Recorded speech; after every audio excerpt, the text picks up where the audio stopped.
것입니다. 하나님께서 크신 은혜로 우리 안에 역사하고 계신 줄 믿습니다. 오늘은 내 안에 계신 아버지라는 제목으로 요한복음 14장 16절에서 18절까지 말씀을 우리 함께 읽겠습니다. 요한복음 14장 16절에서 18절까지 말씀입니다. 함께 읽겠습니다. 내가 아버지께 구하겠으니 그가 또 다른 보혜사를 너희에게 주사 영원토록 너희와 함께 있게 하리니 그는 진리의 영이라 세상은 능히 그를 받지 못하나니 이는 그를 보지도 못하고 알지도 못함이라. 그러나 너희는 그를 아나니 그는 너희와 함께 거하시며 또 너희 속에 계시겠습니다. 내가 너희를 고아와 같이 버려두지 아니하고 너희에게로 오리라. 아멘. 아멘. 예수님께서 제자들과 마지막 밤을 보내고 계십니다. 마지막 밤인 만큼 그 어느 때보다도 중요한 말씀들을 많이 나누셨던 것 같습니다. 우리 모든 인생의 가장 본질적인 질문에 대해 심도 깊은 대화를 나누고 계셨습니다. 여러분, 우리 인생의 가장 본질적인 질문이 뭐가 있습니까? 가장 첫 번째 질문은 사람은 무엇으로 사는가? 라는 질문이었습니다. 이 사람은 무엇으로 사는가? 라는 질문에 예수님께서 제자들의 발을 씻어 주십니다.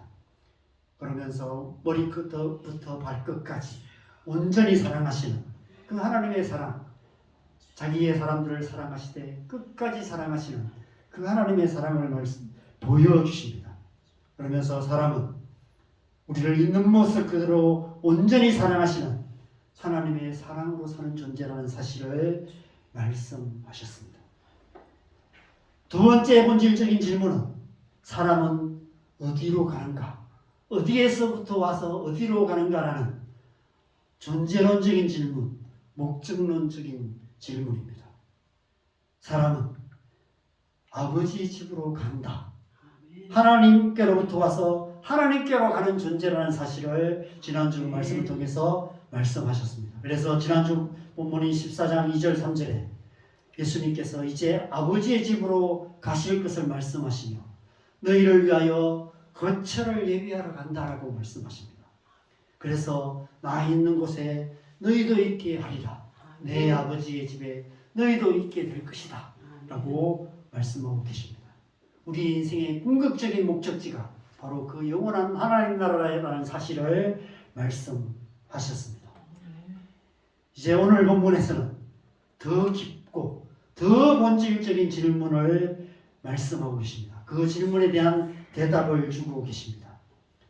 세 번째 질문은 하나님은 어디에 계신가? 라는 질문입니다. 아버지의 집이 어디에 있는가? 곧 천국이 어디에 있는가? 라는 질문입니다. 여러분, 하나님은 어디에 계실까요? 예수님께서 말씀하시는 아버지의 집, 천국은 어디에 있을까요? 우리 눈에 보이는 저 하늘 끝, 저 하늘을 향해서 가다 보면 저 하늘 끝 어딘가에 천국이 있을까요? 아니면 우주 끝 어딘가에 있을까요? 우리가 주기도문에서 하늘에 계신 우리 아버지여 라고 기도하는데 거기에서 말하는 하늘은 어디를 말하는 것일까요? 여러분, 우리는 우주의 수많은 별들 가운데 이 지구라는 별에 살고 있습니다. 과거 옛날에는 이 지구가 온 우주의 중심이라고 생각했습니다. 그리고 이 지구를 중심으로 저 하늘에 조그마한 태양이 하나가 있고 달이 있고 아주 작은 별들이 이렇게 움직여 간다라고 그렇게 생각을 했습니다. 그러다가 이제 과학이 발달하고 천문학이 발달하면서 그렇지 않구나 라는 사실을 깨닫게 되었습니다.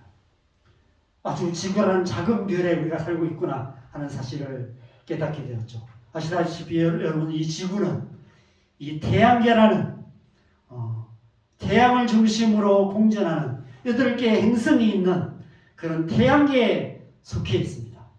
그런데 여러분, 이 태양계도 나중에 보면 그죠? 은하계라는 아주 거대한 별무리 가운데 아주 작은 일부에 불과하다는 사실을 알게 됩니다. 우리가 푸른 하늘 은하수라고 노래하는데 그 은하수는 저 하늘에 뿌옇게 보이는 그 먼지처럼 보이지만 그 천체망원경으로 그것을 살펴보면 그것들이 다 별들입니다. 근데 그냥 별이라고 해서 그냥 별이 아니고요. 태양처럼 스스로 빛을 내는 별들이 은하수입니다. 그것이 바로 은하계예요. 이렇게 뿌옇게 보이는 별들이 다 태양처럼 스스로 빛을 내는 별들입니다. 지구나 수성, 목성, 금성, 지구, 화성 이런 것처럼 행성, 태양을 중심으로 도는 행성이나 달처럼 위성은 빼고 태양처럼 스스로 빛을 내는 별들만 를 말해서 은하계에 속해 있는 별들입니다. 그런데 여러분 이 은하계에는 이 태양처럼 스스로 빛을 내는 별들이 그 약 4천억 개 정도 된다고 얘기합니다. 은하계 안의 별들이 4천억 개라고, 4천억 하면 감이 안 오시죠? 그렇죠? 셀 수도 없는 4천억 개쯤 된다고 얘기합니다. 그런데 그 가운데는 태양보다도 수십 배, 수백 배 더 큰 별들이 있고요. 전 우주에서 관측된 별들 중에 가장 큰 별은 태양의 99억 개 크기가 되는 별이 있다라고 얘기를 합니다. 그만큼 크고 많은 별들이 있다라고 얘기합니다. 그런데 그게 다가 아니에요. 우주에는 이 은하계 하나만 있지 않다는 것입니다. 4천억 개의 별이 있는 은하계가 우주의 전부가 아니라는 거예요. 또 다른 은하계가 있는데 이 그림에 보이는 이 작은 점들이 다 은하입니다. 이 하나에 수천만에서 수천억 개, 어떤 은하계는 1조 개가 넘는 그런 별들이 있는 은하계가 우주에 있다고 얘기합니다. 그렇다면 여러분, 관측 가능한 우주, 인간이 발명한 어떤 천체망원경을 통해서 관측 가능한 우주에 은하계가 몇 개쯤 있을까요? 우리 은하계와 같은 이 은하계가 온 우주에는 무려 2조 개가 있다고 얘기합니다. 한 은하당 평균 1000억 개의 별이 있다라고 가정을 하고 2조 개, 그런 1000억 개의 별이 있는 은하계가 2조 개가 있다는 거예요. 그러면 온 우주에 있는 별의 수를 계산해 보면 1000억 곱하기 2조가 되어서 이 뒤에 동그라미가 23개가 있는 그런 개수의 별이 있다라고 얘기를 합니다. 상상할 수가 없다는 거예요. 그것도 그냥 관측 가능한 우주에만 그만큼 있고요. 그 밖에는 뭐가 있는지 알 수 없다는 것입니다. 이 숫자가 얼마나 많은 숫자인지를 어떤 학자들이 계산을 했어요. 할 일 없는 학자들이 많이 있습니다. 이 별을 지구 같은 거 빼고요. 지구나 달 이런 건 빼고 태양처럼 스스로 빛을 내는 별들만을 모래알처럼 작게 만들어서 이 석탄을 나르는 이런 기차에 싣고 화물열차에 가득 싣고 1초에 한 량씩 이렇게 지나가게 하면 그늘목에 서서 1초에 한 량씩 그 작은 모래알로 만든 태양 같은 별들을 가득 실은 화물열차가 1초에 한 량씩 지나갈 때까지 기다리고 서 있으면 3년 반 동안 기다리고 서 있어야 된다라고 얘기를 합니다. 그래서 제가 1초에 한 량씩 지나가면서 3년 반 동안 지나가면 몇 량이 될까 계산해 보니까 약 1조 몇 개가 되더라고요. 그만큼 많은 별이 있다고 얘기를 합니다. 여러분, 이렇게 많은 별이, 그렇게 많은 거대한 별이 그렇게 흩어져 있는 수많은 이 우주 공간은 얼마나 넓을까라는 생각을 해보게 됩니다. 그래서 우주가 얼마나 넓을까, 우주의 크기라는 제목으로 검색을 해보면 이런 그림들이 나옵니다. 이런 우주, 이게 이제 관측 가능한 우주예요. 여기 있는, 안에 있는 것들을 은하라고 이제 표현을 하고 있습니다. 이렇게 이제 표현을 해요. 한가운데가 지구가 있다고 생각하면서 이 지구를 중심으로 사방으로 이렇게 동서남북만 아니라 저 밑으로 위로 아래로 옆으로 온 우주를 다 이렇게 해서 이 우주의 크기를 계산을 하는데 이 크기가 얼마냐면 465억 광년이라고 얘기합니다. 광년이라는 것은 빛이 1년 동안 가는 속도가, 거리가 1광년이에요. 1광년인데 465억 광년이라고 얘기합니다. 빛이 465억 년 동안 가야 지구로부터 우주 끝까지 갈 수가 있다는 것입니다. 관측 가능한 우주. 한쪽만 면을 해요. 반대쪽 면으로도 465억 광년입니다. 그래서 이 끝부터 저 끝까지 우주의 크기가를 말하면 930억 광년이다라고 이야기를 합니다. 재미없죠? 재미있어요? 어떻게 계산했는지 제가 이제 설명을 읽어봤는데 아무리 읽어봐도 제가 이해를 못하겠어요. 그래서 제가 여러분에게 설명을 해드릴 수도 없습니다. 중요한 것은 상상할 수 없이 큰 우주라는 것입니다. 그렇다면 어떻게 이렇게 광대한 우주가 어떻게 언제 생겨났는가? 이런 이제 질문을 해볼 수 있겠죠. 그 역시 어떻게 생겨났는지 알 수 없고 설명할 수 없다는 것입니다. 현재 인간이 가진 모든 지식과 모든 지혜를 총동원해서 우주의 나이를 계산을 했는데 137억 년이라고 계산을 합니다. 137억 년 전에 알 수 없는 어떤 이유로 갑자기 우주가 생겨나서 점점 시간이 흐르면서 태양도 생겨나고 지구도 생겨나고 지구 위에 생명체가 생겨나고 그 위에 사람이 생겨나서 지금 저와 여러분이 이 자리에 있게 되었다라고 과학자들은 주장을 합니다. 그렇다면 137억 년 전에는, 우주가 생겨나기 전에는 뭐가 있었을까요? 그 대답은 설명할 수 없다는 것입니다. 과학이 설명할 수 있는 것은 딱 거기까지예요. 그것도 제대로가 아니라 그럴 것이다 라고 학설로 주장하고 있을 뿐입니다. 그래서 지금까지 이렇게 말씀드린 이런 수치들이 다 자료마다 다 달라요. 별들의 수나 은하의 수나 우주의 크기나 우주의 나이가 학자들마다 다 주장이 다릅니다. 여러 가지 다른 방식으로 계산을 하는 거예요. 그냥 관찰해서 알 수 있는 것, 추측할 수 있는 것이 그 정도일 뿐입니다. 인류가 가진 최첨단 과학과 장비와 지식을 다 동원해서 설명해낼 수 있는 것이 딱 거기까지예요. 그런데 성경은 태초에 하나님이 천지를 창조하시니라 라는 말씀으로 시작하고 있습니다. 과학자들이 설명할 수 없는 시간 이전에 하나님이 계셨다고 말씀하고 있습니다. 시간이 시작되기 전, 몇 년인지 모르지만, 태초라는 시간이 언제인지 모르지만, 성경에서 그냥 표현되어 있는 계산으로는 약 한 6,000년 전이라고 계산을 합니다. 그러나 그 창세기 1장에 나오는 그 시간은 또 우리가 계산하는 시간과는 다르기 때문에 그 과학자들이 말하는 137억 년 전이라고 얘기한다 할지라도 그 전에, 태초의 시간이 시작되기 전에 하나님이 계셨다고 말합니다.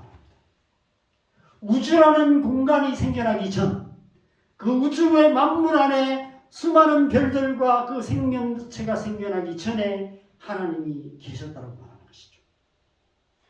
태초라는 시간의 바깥에, 우주라는 공간의 바깥에, 창조 세계 바깥에 하나님이 계셨다는 것입니다. 그래서 하나님이 어디 계신가? 라는 질문에 하나님은 창조 세계 바깥에 계시는 분이라고 말씀하세요. 그래서 오버라는 단어를 씁니다. 너머에, 초월하여 계시는 분, 모든 존재 너머에 계시는 분, 그런 분으로 소개하고 있습니다. 그것이 바로 성부 하나님이세요. 하나님 아버지, 모든 만물을 창조하신 창조주 하나님을 말씀하고 계시는 것입니다. 창조 세계 바깥, 모든 만물을 초월한 보이지 않는 영적인 세계에 하나님이 계신다고 말씀하세요.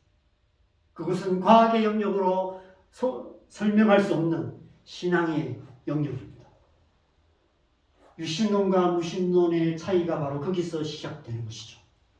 태초에 창조세계 바깥에 하나님이 계신가 계시지 않는가, 하나님이란 존재가 계시는가 아니면 아무것도 없는가, 여기서 무신론과 유신론의 차이가 결정됩니다.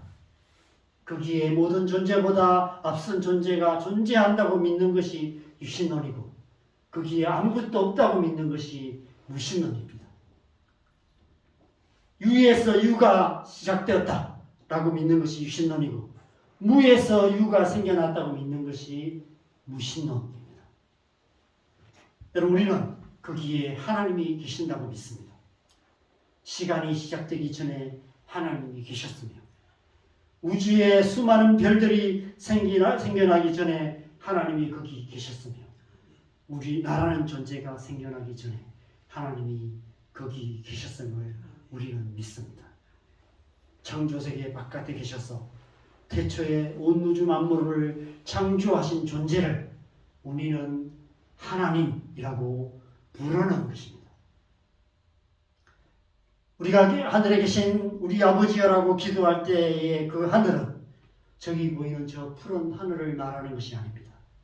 우주 끝 어딘가를 말하는 것이 아닙니다. 여러분, 우리가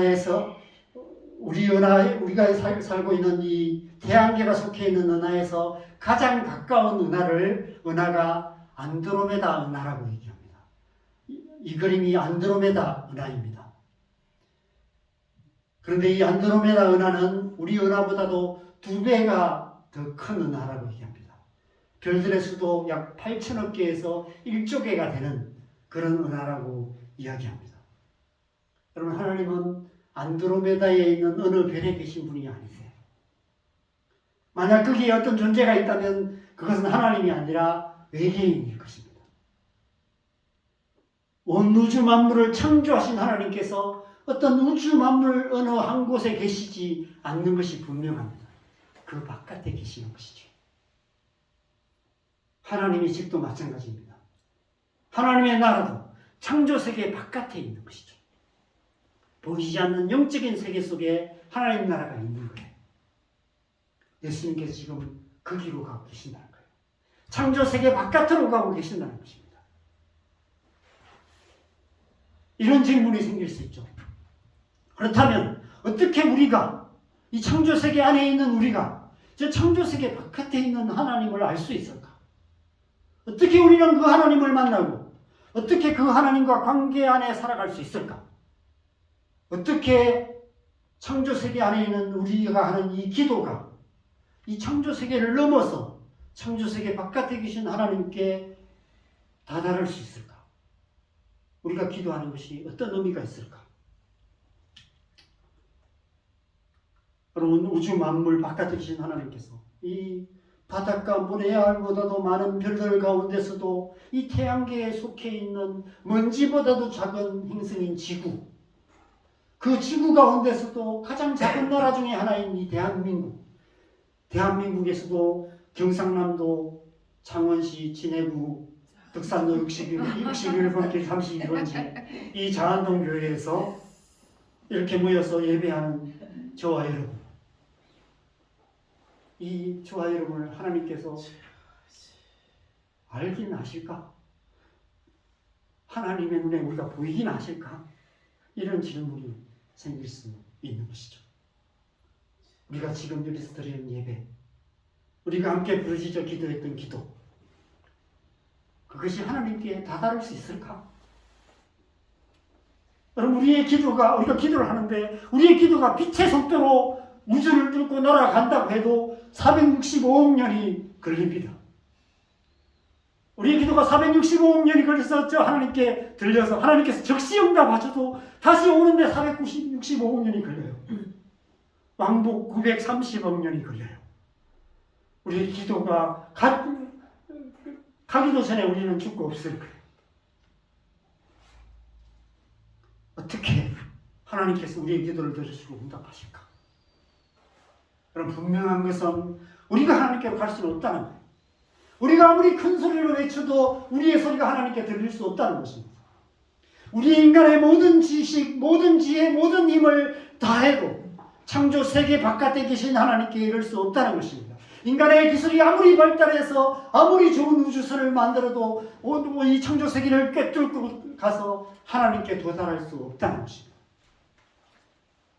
우리가 하나님께 만날 수 있는 우리가 하나님을 만날 수 있는 유일한 길은 하나님께서 우리에게 오셔야만 한다는 거예요. 여러분, 그래서 예수님께서 오신 거예요. 창조세계 바깥에 계셨던 하나님께서 우리와 아무 상관없는 그냥 이 세상을 창조하시고 창조세계 바깥에 계셔서 창조세계를 다스리시던 그 하나님께서 창조세계 안으로 들어오셨다는 것입니다. 근본 하나님의 본체이신 예수님께서 사람의 형상을 입으시고 사람의 모양으로 나타나셨다는 거예요.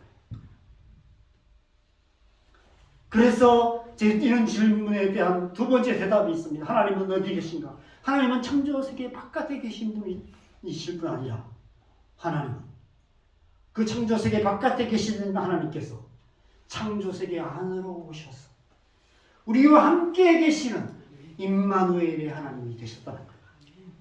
하나님은 모든 믿는 자들 곁에 계신다는 것입니다. 모든 믿는 자들 곁에 계시는 하나님이 되시기 위해서 예수님이 이 땅에 오신 거예요. 하나님은 저와 여러분 곁에 계세요. 하나님은 이 모든 피조물 바깥에 계신 하나님이실 뿐 아니라 지금 여기 우리와 함께 계시는 하나님이신 것입니다. 여러분이 가는 어디 곳에서나 예수님께서 여러분과 함께 하고 계시는 것이죠. 그래서 에베소서에서 사도 바울은 그 사실을 이렇게 표현하고 있습니다. 에베소서 1장 10절과 4장 6절입니다. 연이어서 같이 읽겠습니다. 시작. 하늘에 있는 것이나 땅에 있는 것이나 다 그리스도 안에서 통일되게 하려 하십니다. 하나님도 한 분이시니 곧 만유의 아버지시니라. 만유 위에 계시고 만유를 통일하시고 만유 가운데 계시도다. 통일하신다. 모든 만물, 하늘에 있는 것과 땅에 있는 것을 통일하신다. 여기서 하늘에 있는 것은 하나님의 세계를 말해요. 영적인 세계. 그 세계가 이 피조 세계 안으로 통일되어 들어왔다는 것입니다. 하나님의 영적인 세계가 물질 세계 속으로 침노하여 들어오신 것입니다. 하나님 나라가 이 땅에 임한 거예요. 예수님께서 지금 그 일을 이루시기 위해서 만유를 통일하시기 위해서 지금 아버지의 집으로 가고 계신다라고 말씀하고 계십니다. 예수님께서 십자가를 통해 이루신 일이 바로 그 일인 것입니다.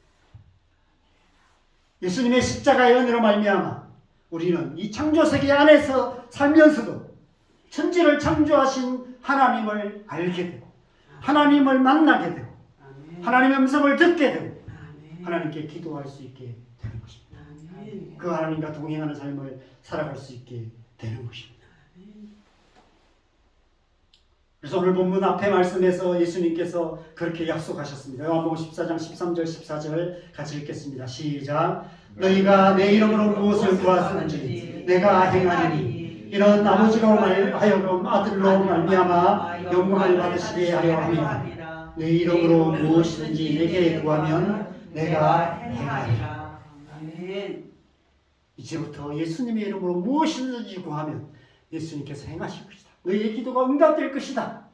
왜냐하면 내가 이제 아버지께로 가서 만유를 통일할 것이기 때문에. 지금까지는 너희가 아무리 외쳐도 너희의 목소리가 저 우주를 뚫고 하늘에 계신 하나님께 이르지 못했지만, 그러나 이제부터는 너희가 기도하면 아버지께서 들으실 것이다. 왜냐하면 만유가 통일될 것이기 때문에. 그런데 제자들은 예수님의 말씀이 어떤 의미인지 도무지 이해할 수 없었을 것입니다. 그래서 근심할 수밖에 없었습니다.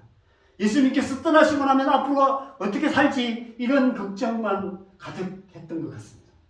그래서 오늘 본문에 예수님께서 또 다른 보혜사를 보내주실 것이다 라고 말씀하세요. 여러분, 보혜사라는 말의 뜻은 늘 곁에 계시며 도우시는 분이라는 뜻입니다. 지금까지 예수님께서 보혜사였어요. 보혜사로 제자들과 늘 곁에 계셨어요. 제자들과 함께 계시는 하나님, 이 땅에 오셔서 우리와 함께 하시는 하나님, 그 하나님으로 예수님께서 계셨습니다. 그런데 이제 예수님께서 아버지의 집으로 돌아가세요. 그리고 또 다른 보혜사를 보내주실 것이다 라고 말씀하세요. 또 다른 하나님이 오실 것이라는 말씀을 하시는 것입니다. 그런데 그 하나님은 영원토록 너희와 함께 있게 하실 것이다. 너희와 함께 거하실 뿐 아니라 너희 속에 계실 것이다 라고 말씀하세요. 여러분, 예수님은 육신을 입고 이 땅에 오셨기 때문에 제자들과 함께 계시긴 했지만 언제 어디서나 함께 계실 수는 없으셨어요. 그런데 이제 성령님께서는 영으로 이 땅에 오셔서 우리 안에 거하시기 때문에, 모든 믿는 자들 안에 거하시기 때문에 내가 있는 어디 곳에서나 함께 하실 수 있는 것입니다. 늘 우리 안에 계시면서 우리를 도우시는 보혜사로 성령께서 우리 안에 계세요. 신천지는 이만희를 보혜사라고 얘기를 하는데 이 말씀을 잘못 이해한 거예요. 보혜사 성령님은 우리 안에 계십니다. 저와 여러분 안에 계시는 것이죠. 하나님은 어디 계시는가? 하나님은 창조세계 바깥에 계십니다. 성부 하나님이시죠. 그 성부 하나님께서 우리와 함께 하시는 하나님이 되시기 위해서 모든 우리 땅에 오셔서 예수 그리스도를 통해서 이 땅에 오셔서 모든 믿는 자들 곁에 계시는 하나님이 되셨습니다. 그리고 이제 또 다른 보혜사로 내 안에 계시는 하나님, 나의 하나님이 되셨습니다. 여러분, 저와 여러분 안에 계신 하나님은 나의 하나님이세요. 나의 하나님. 그 누구의 하나님이 아니라 내 하나님, 내 아버지이신 것입니다. 그래서 예수님께서 그 다음 절에 18절에 그렇게 말씀하시죠. 내가 너희를 고아와 같이 버려두지 아니하고 너희에게로 오리라 말씀하십니다. 20절과 23절에는 이렇게 말씀하세요. 그날에는 내가 아버지 안에, 너희가 내 안에, 내가 너희 안에 있는 것을 너희가 알리라. 아멘. 우리가 그에게 가서 거처를 그와 함께 하리라 말씀하십니다. 여러분, 우리가 라고 말씀하세요. 여러분, 우리는 누구를 말할까요? 이 말씀 문맥에 보면 성부 하나님과 성자 예수님을 말하는 거예요. 성령께서 우리 안에 계시면 성부 하나님과 성자 예수님께서 성령 안에 함께 계셔서 우리 안에 함께 계실 것을 말씀하고 계십니다. 우리 안에 성령님을 통해서 삼위일체 하나님께서 저와 여러분 안에 계실 것이다 라고 말씀하고 계시는 것이죠. 여러분, 그래서 삼위일체 교회가 중요해요. 다음 주에 삼위일체 교회에 대해서 조금 더 이렇게 자세히 나누겠지만 충분하게 나눌 수는 없을 것입니다. 하늘에 계신 하나님이 나의 하나님 되시고 나의 아버지가 되시는 것을 의미하는 것, 그것이 삼위일체의 교리의 가장 중요한 의미예요. 저와 여러분 안에 계신 성령님께서 바로 저와 여러분의 하나님이 되시며 저와 여러분의 아버지가 되시는 것이죠. 그래서 저와 여러분은 나의 하나님, 나의 아버지를 내 마음에 모시고 살아가는 하나님의 아들, 하나님의 딸들인 것입니다. 요즘 우리나라에 가장 이슈가 되는 것이 무속신앙들을 많이 얘기하죠. 무속인들의 이야기들이 많이 있습니다. 그런 정치고 그런 사람들, 그 사람들은 자기의 신을 자기 마음에 모시죠, 그죠? 신을 자기 안에 모신다고 얘기해요. 그런데 여러분, 우리는 하나님이 우리 안에 계세요. 천지 만물을 창조하신 전능하신 하나님, 우리가 아까 살펴봤던 그 광대한 우주를 창조하신 그 하나님, 이 작은 우리, 이 먼지보다도 작은, 미세먼지보다도 작은 지구에 살고 있는 이 대한민국, 이 진해 땅에 살고 있는 저와 여러분, 이 작은 우리 좁아터진 우리 마음 속에 하나님께서 오셔서 극기하고 계신다는 거예요. 우리는 그 하나님을 모시고 살아가는 하나님의 사람들입니다. 그래서 우리는 날마다 우리 안에 계신 성령님과 함께하는 삶을 살아가야 하는 것이죠. 신앙생활은 뭔가 교회생활 열심히 하는 것이 아닙니다. 신앙생활은 하나님과 관계된 뭔가를 열심히 하는 것이 아니에요. 신앙생활은 내 안에 계신 성령님과 늘 동행하는 삶을 살아가는 것입니다. 언제 어디서 무엇을 하든지 성령의 인도하심을 따라 살아가는 것입니다. 성령으로 살며 성령으로 행하는 삶을 살아가는 것입니다. 에녹이 300년을 하나님과 동행했듯이 우리 또한 그렇게 삶의 매 순간을 내 안에 계시는 하나님, 내 안에 계신 아버지, 내 안에 계신 성령님과 동행하는 삶을 살아가야 하는 것입니다. 이 한 주간 저와 여러분이 오직 성령으로 충만하여서 성령의 인도하심을 따라 하나님과 동행하는 삶을 살아가는 그런 한 주간 되시기를 바랍니다.